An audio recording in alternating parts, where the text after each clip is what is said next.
Welcome to the Eltropy Exchange podcast, where leaders of community financial institutions connect, learn, and stay ahead. In each episode, we sit down with industry executives, innovators, and experts for candid conversations about the challenges and opportunities shaping CFIs today.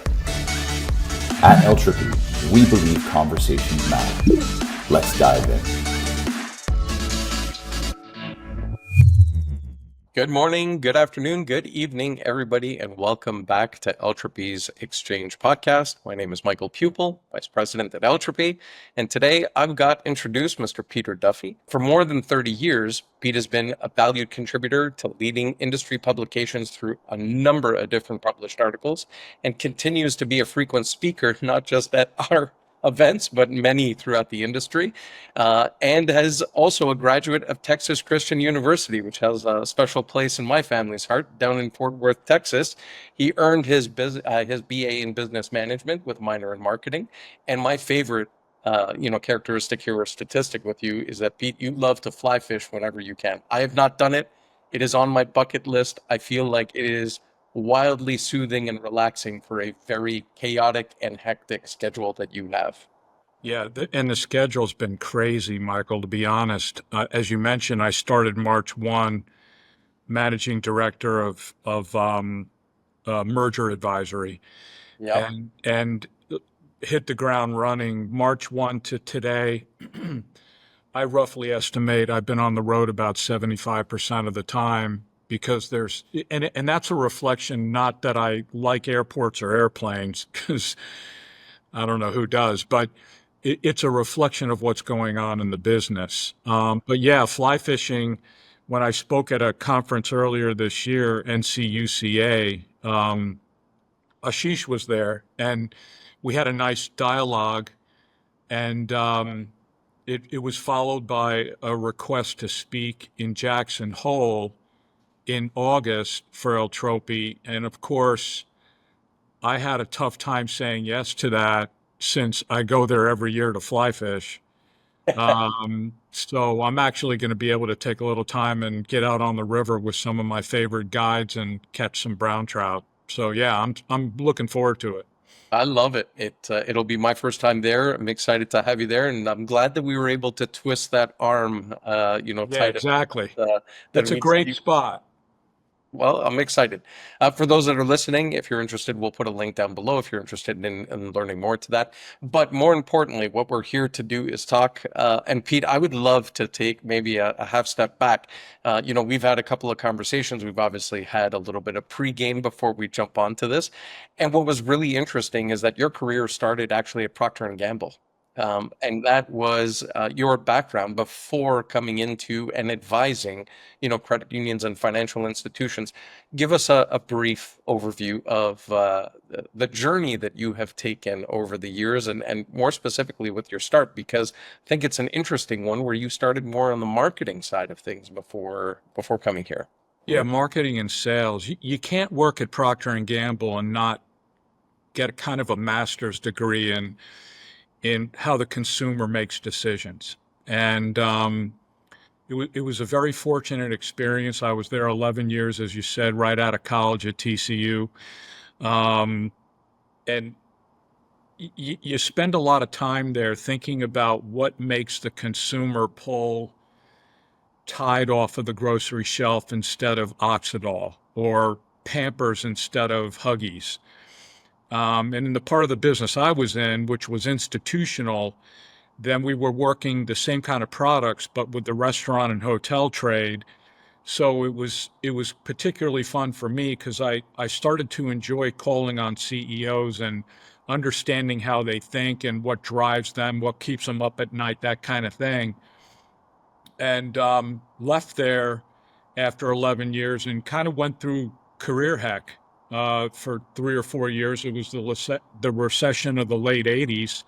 I ended up writing a book about it, because once I settled into this business, it became a lot of fun, and I was really energized by working with some good companies. As you mentioned, at Sandler O'Neill, Piper Sandler, I did a lot of the work there on credit union merger advisory, not so much bank, although I did work with some banks raising capital.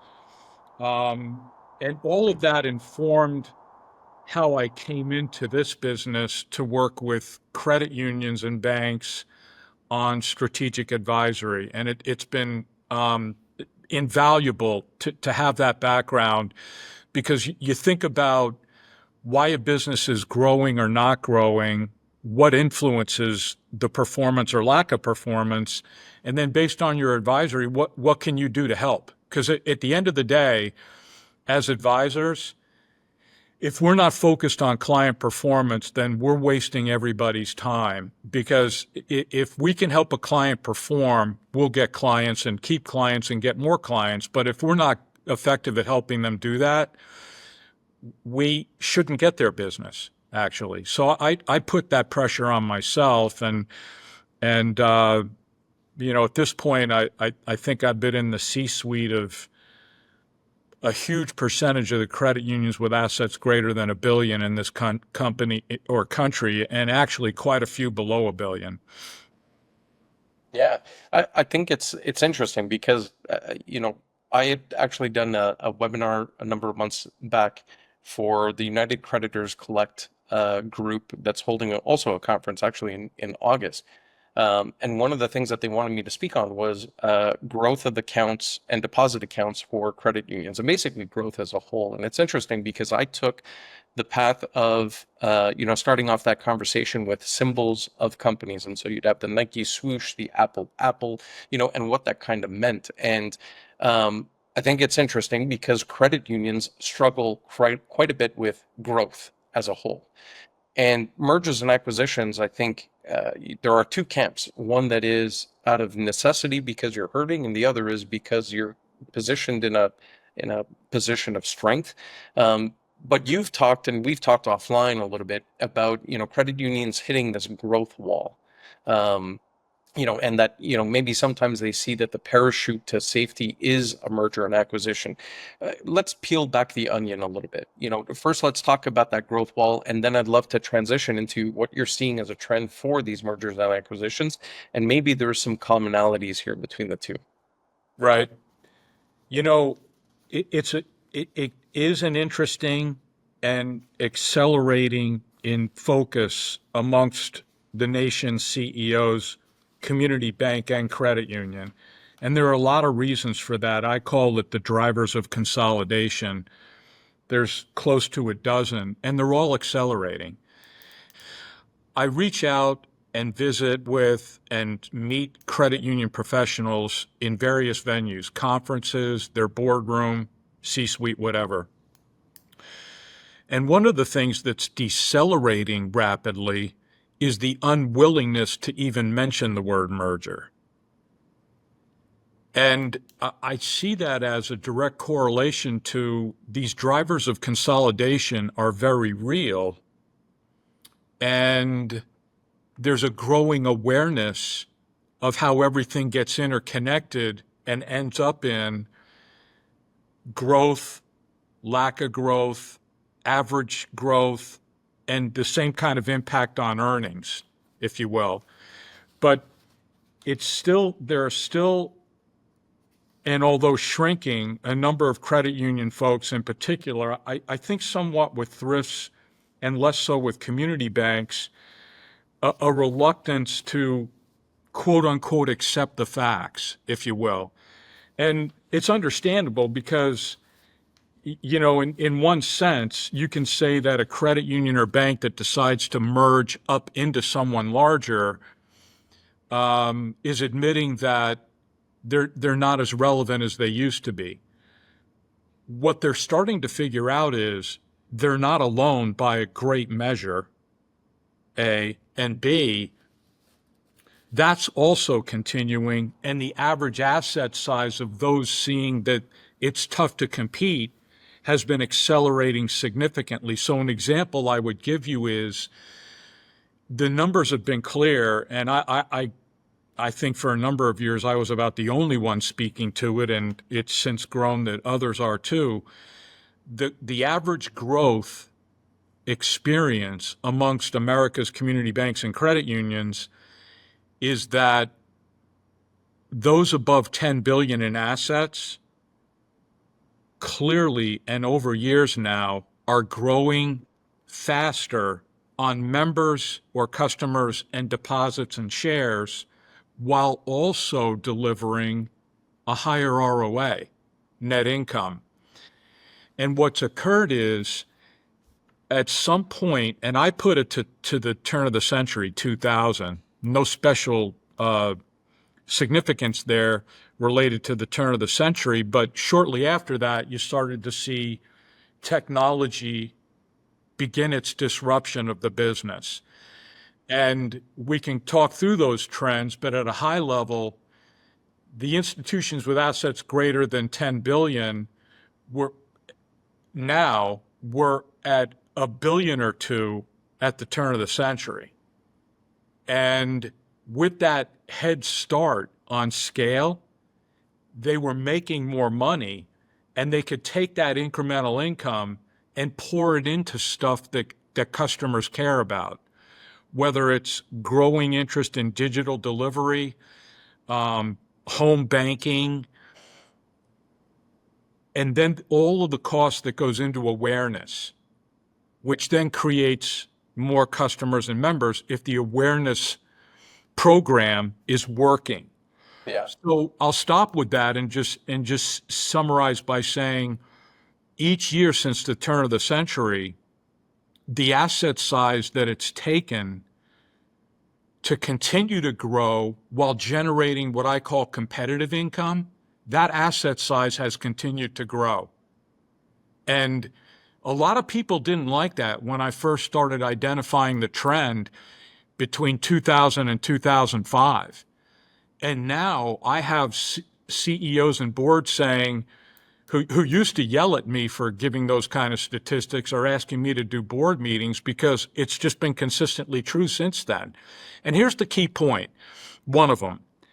It isn't anybody's fault. If it's anybody's fault, it's the consumer who we've trained in this country to get the best deal. It's DNA in America to get the best price on a Jeep Grand Cherokee and then get the best rate on an auto loan while you insist on the best CD rate on a one-year CD. And the impact is you need more scale to make money because margins have been shrinking uninterrupted since 1995.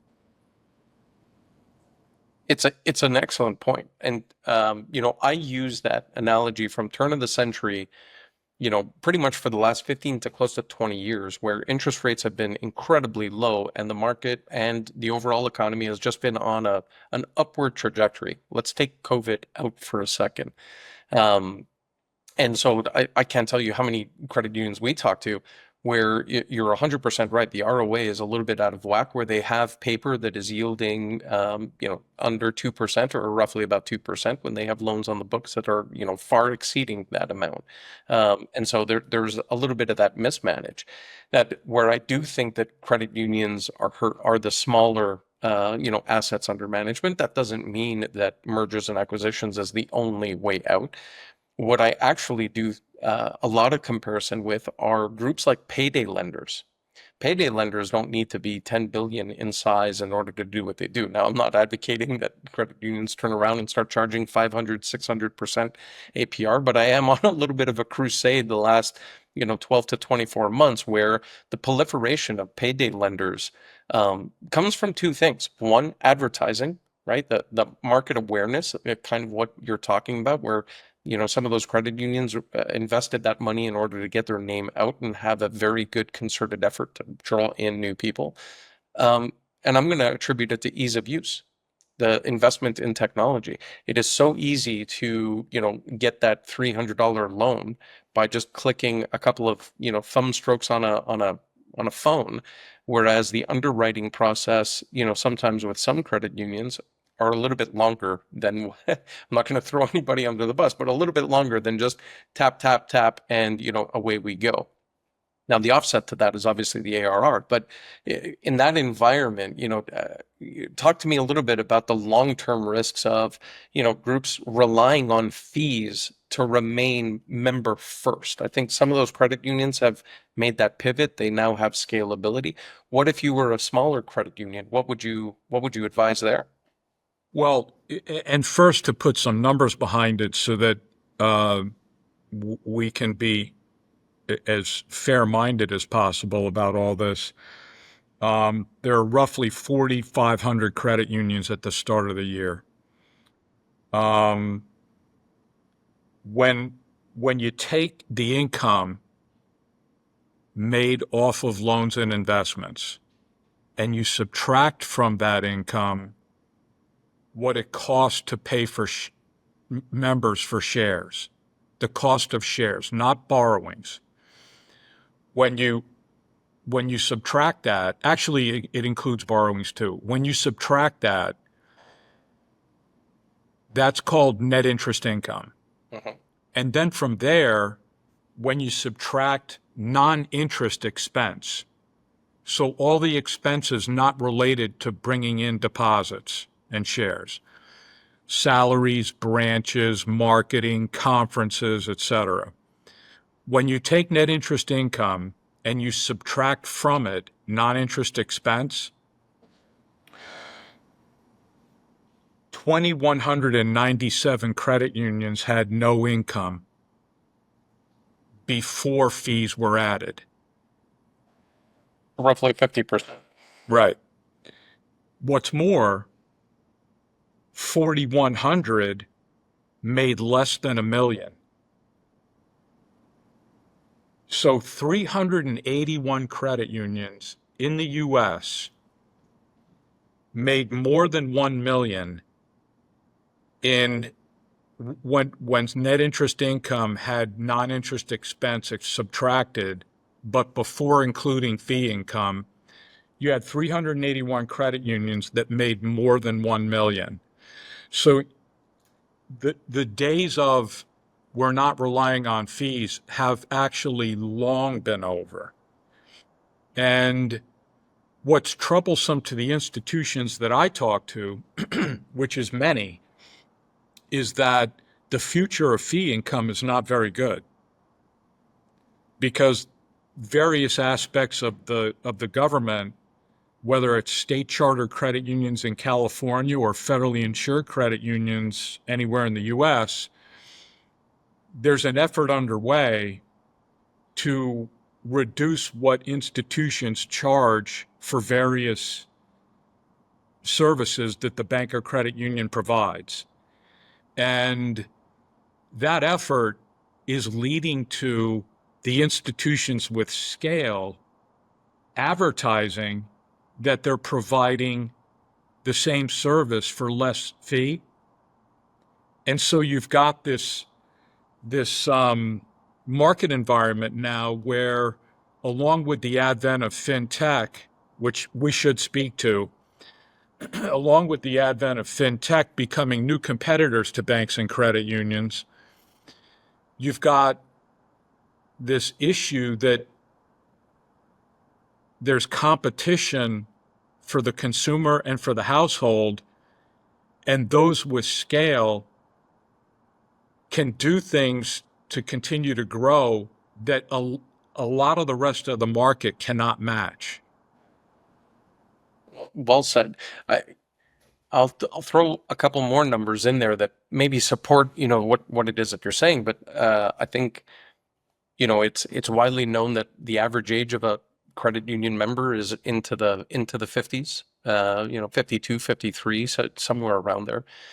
Many credit unions that we speak to have struggled connecting with younger generations and to really draw in those deposits. And to your point before, where you said you wanted to talk about fintechs, maybe here's a great pivot because this opens the door to greater, competition and ultimately what will lead to the future of the credit union industry. There's a pretty big struggle in adopting new technology to stay competitive with a lot of fintechs that make it wildly easy to use these devices that we are all addicted to, regardless of the generation, I think. And that's an added complexity to it. So, not only is there plenty of choice between community banking, regional, national, credit unions, fintechs, payday lenders, etc. Now it's also a race to kind of a technology arms race. So not to make it sound doom and gloom, but I think there are also some additional factors in there that are, putting some pressure on credit unions on how to be and how to stay competitive, and not just to stay competitive, but actually how to grow, right? Build the business up, so that way you are serving more people and ultimately, fulfilling the mandate of what the objective of the organization is, which is primarily to serve the community and the segment that the credit union is supposed to serve. So, Right. not to sound doom and gloom, mergers are incredibly strategic. Obviously, there are some that have been a little bit less successful than others, but it's not supposed to be seen as a lifeline. So walk me through a little bit about, what is changing in the mergers and acquisition, because I got to tell you, there's a lot of talk about, different credit unions combining themselves together.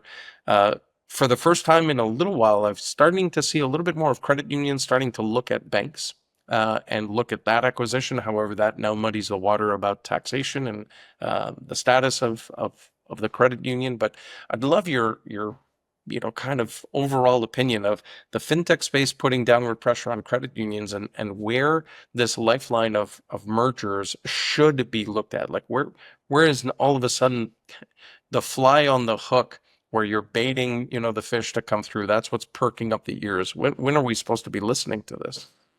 Well, I think it's growing in awareness, as I mentioned earlier, and it's you can see it practically every day. And when a deal's announced, when a merger's announced, my colleague Mark and I get inbound calls, because one of the drivers of consolidation is consolidation itself.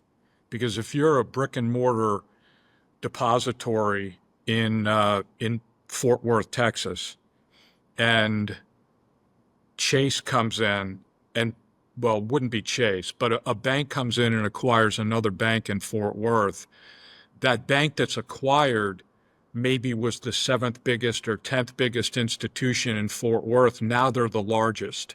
Yep. So it changes, and that's going on all over America. Well, before that happened, and this is really key, before that started to accelerate in credit unions, it had already taken off in banks.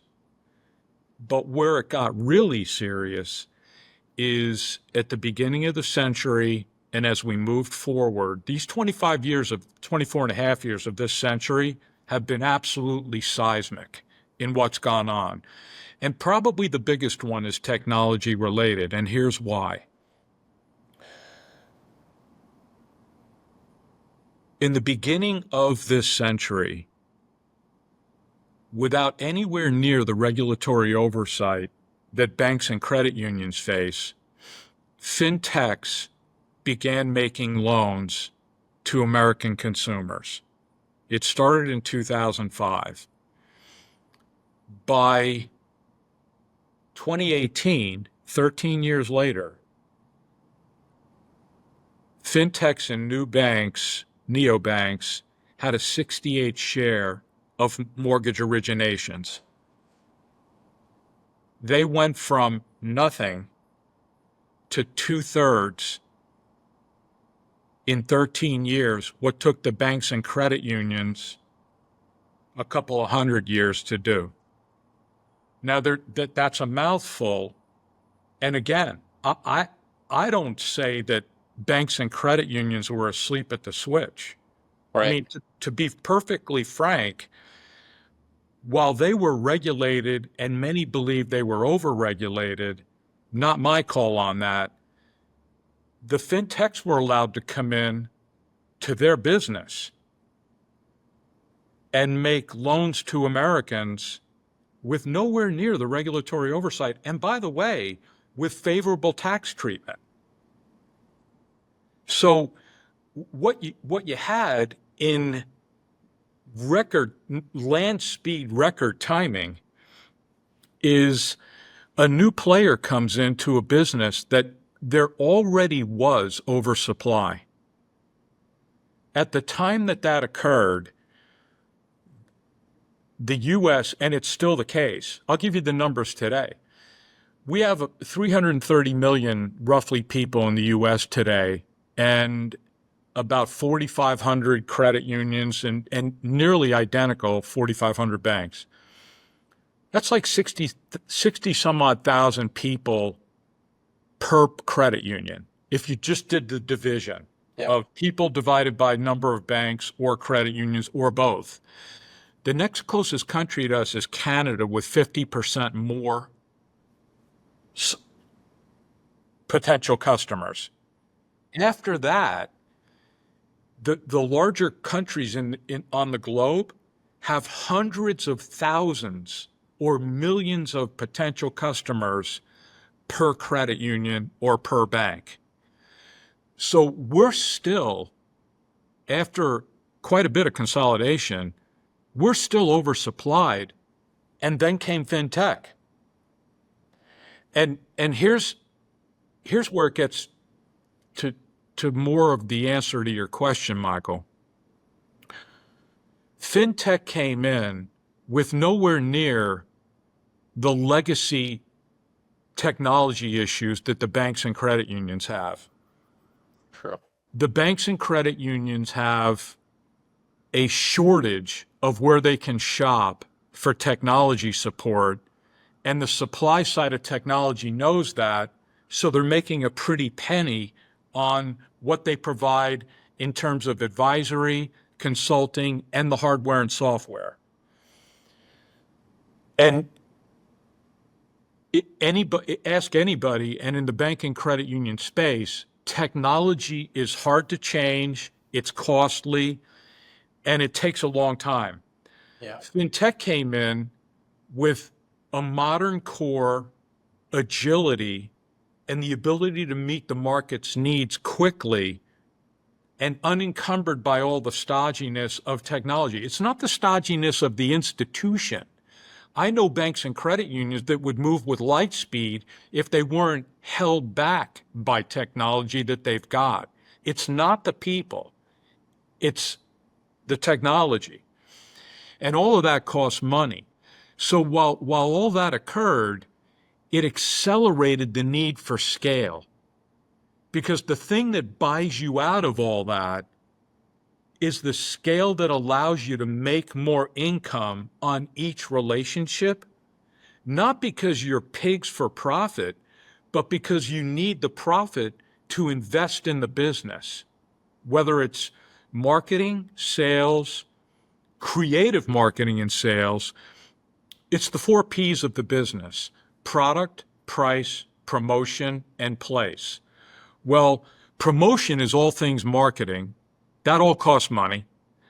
The place is what's really changed, because not only is brick and mortar expensive, Virtual.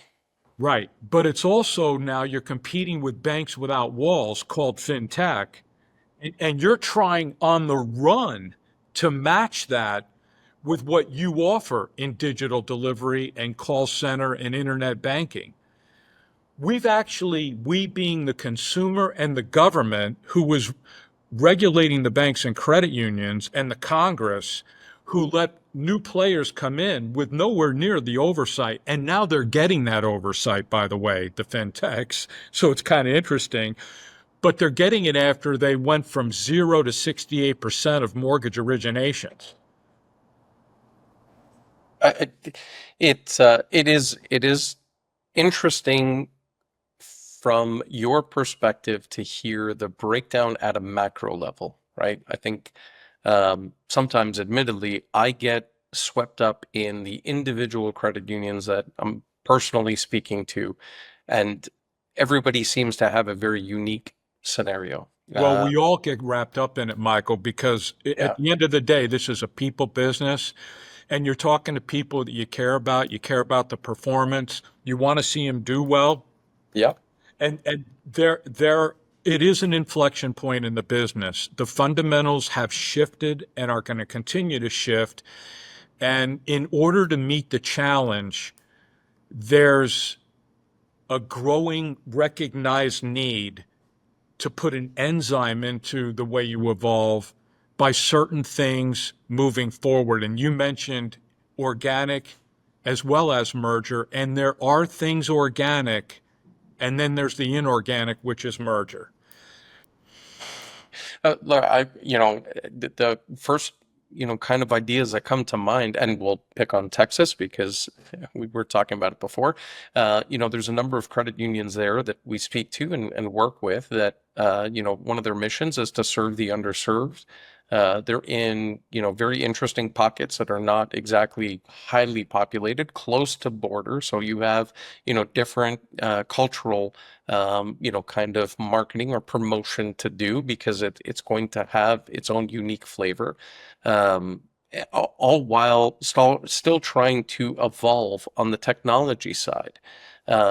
And if you throw a merger and acquisition in there, there's a couple of examples that I think of that, you take Credit Union A that has a seg that is pointed very specifically at one particular demographic, and it merges with another Credit Union B, and that seg is very different than the prior, right? And so A and B are not apple to apple. It's apple and orange, and not that it can't get along. We can make a fruit salad here and figure something out, but it makes it incredibly more difficult to address those four Ps because now it almost seems like you have multiple fronts to go on. And so, Right.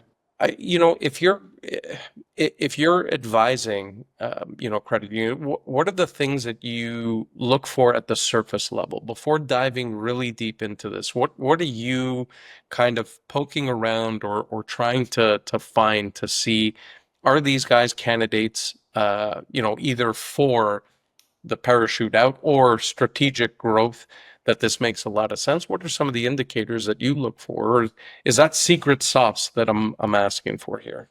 Yeah, I'll tell you, I'm really glad you asked that question, Michael, because my answer will surprise some of the folks who have come to me and at me and said, well, we don't like what you're representing because I'm discussing merger. Yeah. And what our practice does, and what I did before I started at SRM, is the following. Our practice is built around supporting our clients with all the information and data and research and anecdotal experiences that, when combined with what they already know, because they're all professionals, gives them the highest degree of confidence possible in the path that they choose.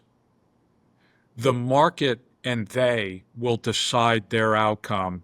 We simply help them get to where they go depending on what they decide their path is. So when you think about the four Ps, and I do all the time, actually, can't get it out of me.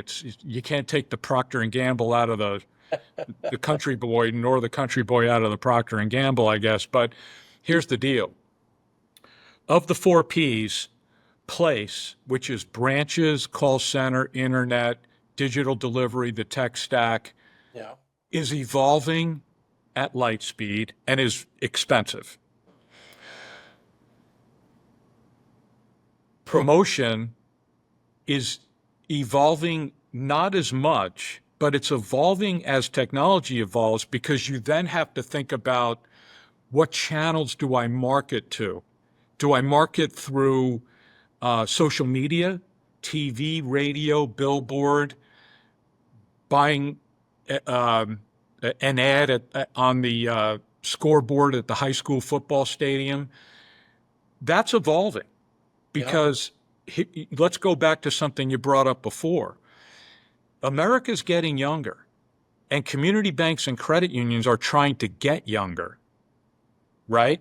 Because as you mentioned, your number is around 50 years old, the average age of a community bank or credit union member. I don't know what it is, but I keep hearing from my clients it's greater than 45. I'll just say that to be safe. Well, here's the deal. 30 to 40 trillion in wealth is passing from the baby boomers to those younger folks over the next 10 to 15 years. And 75% of those people are banking with one of the 6 biggest banks. And when you dig into why they are, it's because the big institutions have the financial capability to give the young people what they want in terms of technology. And so what we have in our client base, banks and credit unions, is the following. It's a race for scale. That's also a race to get younger in the customer base and a race to catch up on technology to be able to bank to that younger group. That's a three-way simultaneous race to get to a success level. But when you go back to the 4 Ps, you're trying to keep up with that from a marketing perspective, what channels, social media, et cetera, how to get there with the place, again, call center, internet banking, iPhone banking. Price and product are the dilemma. Here's why. An auto loan, a mortgage loan, and a deposit product are a commodity. It's no different from one institution to the next. An auto loan is 60 months of principal and interest paid back to the lender, and the rate is about the same. I look at it. I'm not jaded by being in love with banks or credit unions. The deposit cost of the bigger institutions is higher because they can afford to pay higher. So what you got is a business where there's no differentiation on product and price in the eyes of the consumer. Yeah. And they're even paying fees to go and get it. And you mentioned why. Speed. Yep. Ease of use and speed. So the 2 areas of the 4 Ps Yep. where the biggest differentiation is occurring is in the 2 things that cost the most. All things marketing and promotion and all things technology in place. So what's going on is, as a way forward, is institutions are determining for themselves how they move forward. And in the bank industry, that's been occurring. They even have a conference, as you know, called Acquire or Be Acquired. Yes. If we'd have tried to do a conference called Acquired or Be Acquired with credit unions 10 years ago, we wouldn't be sitting here. But today, in growing numbers, credit unions are going to that conference. So it's changing, and it's changing while we're all running hard and running fast. And I think the future goes to the institutions that, by our analysis, does 3 things swimmingly well and better than most. They grow organically better than most. They grow through productive merger, and they grow by also selective and productive partnerships with fintech. 2 of those things are organic. One of them is inorganic. We advise on all 3 and are agnostic at what you pick. But the math is there, and it's kind of indisputable that if your institution is better than the market average at organic growth, productive merger, and productive partnerships with fintech, you are accelerating better than most. And I'll give you the numbers in the credit union space. We just ran some proprietary research at Strategic Resource Management, SRM, on, I spoke at a conference a few weeks ago and provided this for the first time.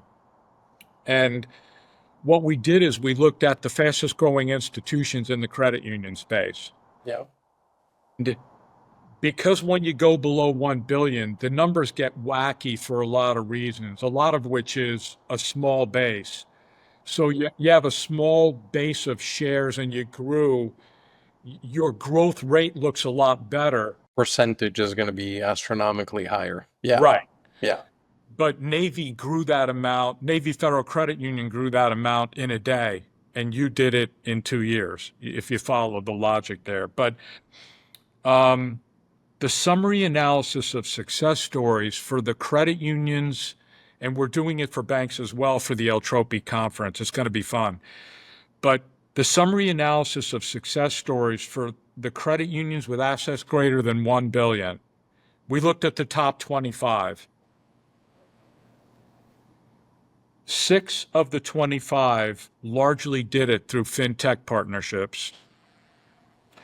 12 did it with merger. Now you're up to 18 of the 25. Yeah. The remaining 7 did it on organic growth largely alone. In other words, these credit unions didn't do much at all with fintech partnerships. And And they I didn't merge believe, or acquire. yeah, they did. One did one merger. Yeah. They acquired a bank. The rest of those 6 or 7 grew organically alone, and they're stellar. They're juggernauts at organic growth, and they have been for a while. And my bet would be that at some point, they're also going to say, yeah, we probably ought to look at the other 2 legs of the 3-legged stool, or Yeah. merger and fintech. Those are the numbers. And by the way, that's over a 5-year period. That I'm thinking of 2 credit unions in particular, one that's over a billion, one that's below a billion. And the same to your point, one that did this through organic growth, one that did this through merger. DFCU, the CEO, Brian Waldron, based in Michigan, purchased, an institution in Florida. In order to grow, and assets have been rising since his tenure. Shout out to Brian. He's a wonderful person. Actually, he'll be on the podcast at some point. He'll also be, at that event at the Leadership Summit as well. And he was talking about that growth, and part of it is also because of the demographics of what you were talking about. Because what I think is important about what you said before, well, there's a lot that was important of what you said, but one of the things that rings really well with what Brian had done at the FCU was, if the aging population ultimately passes, and that is going to be a win, not an if, for everybody, unfortunately. But then if there is no relationship with the kin, all of those deposits leave. And where do they go? They go to wherever it is that individual, banks, and it could very likely be one of the majors or a fintech, because it's going down to the younger generation. The younger generation is simply not going to keep it there. The other institution that I'm thinking of that did it more organically, but a much smaller credit union, but a wild amount of success. And I've got a lot of love for these ladies. They are terrific. And it's Terry Robinson, the CEO from Ironworkers, who resisted a lot of, merger because they were such a small credit union, but she's been able to, kind of pull up the bootstraps and kind of grow organically through marketing to the base or the segment that she has. And so she definitely has a strategic vision for partnering with fintechs and going through this. Brian has definitely, done his homework there. But to your point, those seem to be few and far between. I mean, you have a list of 25. We were discussing that there were 4,500 credit unions before, but with an oversaturation of supply, everybody is fighting for the same pieces of the pie. And so all that's happening is, a constant rotation, and who is going to gather, the right type of loyalty. And to your point, somebody like a Navy Federal Credit Union probably increased their membership in the first quarter of this year, more than, 90% of the credit unions that are out there, that they will do in the year, maybe even 2 years. And so I just, do you see this industry ultimately, changing on the technology side, changing more on the organic growth, or maybe a little bit of both, or do you see this continuing to consolidate, not just on credit unions, but on the banking side, on the fintechs now that they're going to be regulated? Do you see this being reflective of more what we see internationally in terms of a ratio, instead of 65,000 per, institution, that we start to see it at 1 million per institution, and a healthy consolidation where there's a little bit more parity globally? That's a great question, and I've thought over the years if I'm the CEO of Wells Fargo or B of A or Jamie Dimon at Chase, and I'm banking internationally, Yeah. and I'm competing with institutions in other countries who have nowhere near the oversupply of lenders that I do in the US. So their margins must be better than mine in the aggregate, in the overall. I'm probably sitting there again, if I'm those folks, and saying, I'd love to have more consolidation and have it come our way, because it'll help me get more business in Europe and Asia and South America. Now, one of the interesting parts of that is the 5 or 6 largest banks in the US are actually statutorily not allowed to acquire a bank, but they're buying fintechs. And the other but to that is when you have a calamity like the Great Recession, or most recently last year with a couple of banks, large banks that failed, who gets to acquire them to take the loss burden away from the insurance fund? Well, JP Morgan got the whole West Coast Real when life. they acquired Washington Mutual for the FDIC, essentially. So you're looking at an institution that was already huge by comparison, and because of that, got even more geographic expansion by virtue of their size. So where does all that go is what you're asking. And I've always stayed away from, well, where are we going to be in 5 years on the number of banks and credit unions? Because you know what? Nobody really knows. Do we have another recession, among other things? But here's the deal. The roster will shrink. And why? Because that's the trend. There were 32,000 banks and credit unions in America at the peak. We're down to less than 9,000. And it's shrinking every year. And you asked this earlier, the trend in the credit union space is noticeably different than it was 3 to 4 years ago. I predicted on a couple of podcasts, you're going to see an acceleration in mergers, and you're going to see a notable increase in bigs getting with bigs. It is. The acceleration on the number of mergers has actually not happened yet. It's at about the same pace it's been for the last 7 or 8 years. But there's been a noticeable increase in bigs getting with bigs. So over the last 18 months, there's been about 10 mergers announced where both sides of the transaction are greater than $1 billion. And one of those did not go to conclusion, but the rest are rolling down the approval runway. They have to get approval from the regulator. They have to get approval from their members. It's great. After they do due diligence, that kind of thing. Well, what's occurring is, in the credit union space right now, there's been these fits and starts on merger where institutions have said, boy, I got to get bigger. I'm going to go talk to the CEO down the road. And at the 19th hole, they grab a beer, or they go to a coffee shop and they kick it around. And half of those don't get done because a merger isn't like originating a loan. There's actually stuff that needs to happen to do it right. And a lot of that stuff should be vetted out in the beginning of the discussion so you don't spin up a lot of time and resources on something that was never going to occur. Marketing side with Right? Procter and Gamble. Well, as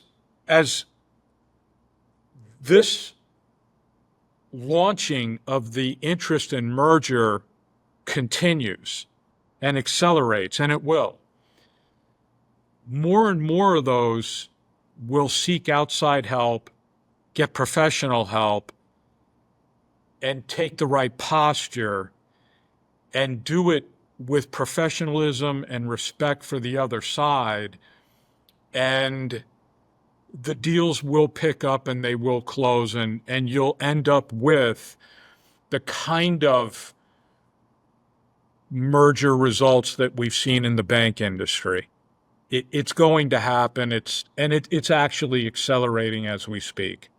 It's also, to me, it's always been something that, we did an internal discussion a couple of days ago in the company and with some new folks, and we talked a little bit about where it seems to be headed, but I actually never say even internally, because to me, this is still a people business, and there are people coming to their own sea legs on how to adjust to this.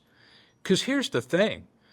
Again, when we can say that in 13 years, fintech went from 0 to 68% of the mortgage originations in America, quite honestly, we're all still figuring this out. And we have to rationalize it to what's right for the membership, right for the community, right for the staff, and find a way to ultimately, because this is what we're in business to do, as advisors, we're an extension of the institution. Therefore, we are all in this to meet the needs of the consumer. It's interesting because you look at the business and you go back to the First Bank of the U.S. in the mid-1800s, which was called First Bank of the U.S.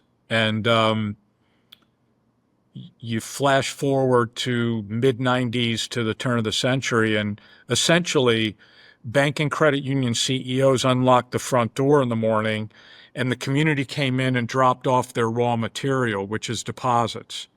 And then their neighbors came in and then walked out with the finished good, which is a mortgage loan or an auto loan. And and this is not pejorative, the building never had to forage, gather and hunt. They didn't have to, and why would you? Because it was all preordained. Well, then came fintech, and then came this thing, which weaponized the consumer's ability to shop for the best deal on an auto loan or a deposit. So now banks and credit unions, community banks and credit unions, have to gather and hunt, and not just service. That's actually an exciting thing, because if you're, for example, to your point, if you're doing indirect lending, how much time have we spent and how much resources can we put in to cross-selling that indirect person and make them a real member? And that dovetails with the three-legged stool, the third leg being fintech partnerships, because all of those loans are indirect. And the fintech is okay with you cross-selling. So you have the opportunity to do that. And I think anybody that figures out how to cross-sell on indirect is going to get ridiculously wealthy, because there's so much business there. But in the meantime, of those 4 Ps, as we identified, the promotion and the place, the marketing, sales, advertising, and then the place, branches, tech stack, digital, technology, banking, that's where all the gains are being made that turn into growth. And so we're having to adjust to that on the fly. And it's going to be very interesting. And at the end of the day, institutions that embrace that challenge and make effort toward it they're going to have a lot of fun because they're going to have people that are stoked, that are enthused about making a difference, because everything they do every day can make a difference on growth and earnings. What's our 20-year organic growth performance or results? And how does that compare to the average bank and credit union? And then how does it compare to the top growing? And then have some discussion around what the top growers are doing that we're not. And is there a way that we can financially and capably mirror that within our own DNA? And that begins, we call that benchmarking. And you benchmark against those where you have the data that it's real and it's accurate, and you can see where the gaps are and make effort to fill those gaps. And I would also say that along with that, when it comes to merger, there's a definite process and perspective that if I'm going to say an institution, the only time I would say you should do this as it relates to merger is you should look at it and determine with a process whether any part of merger is right for your strategic plan before summarily dismissing it.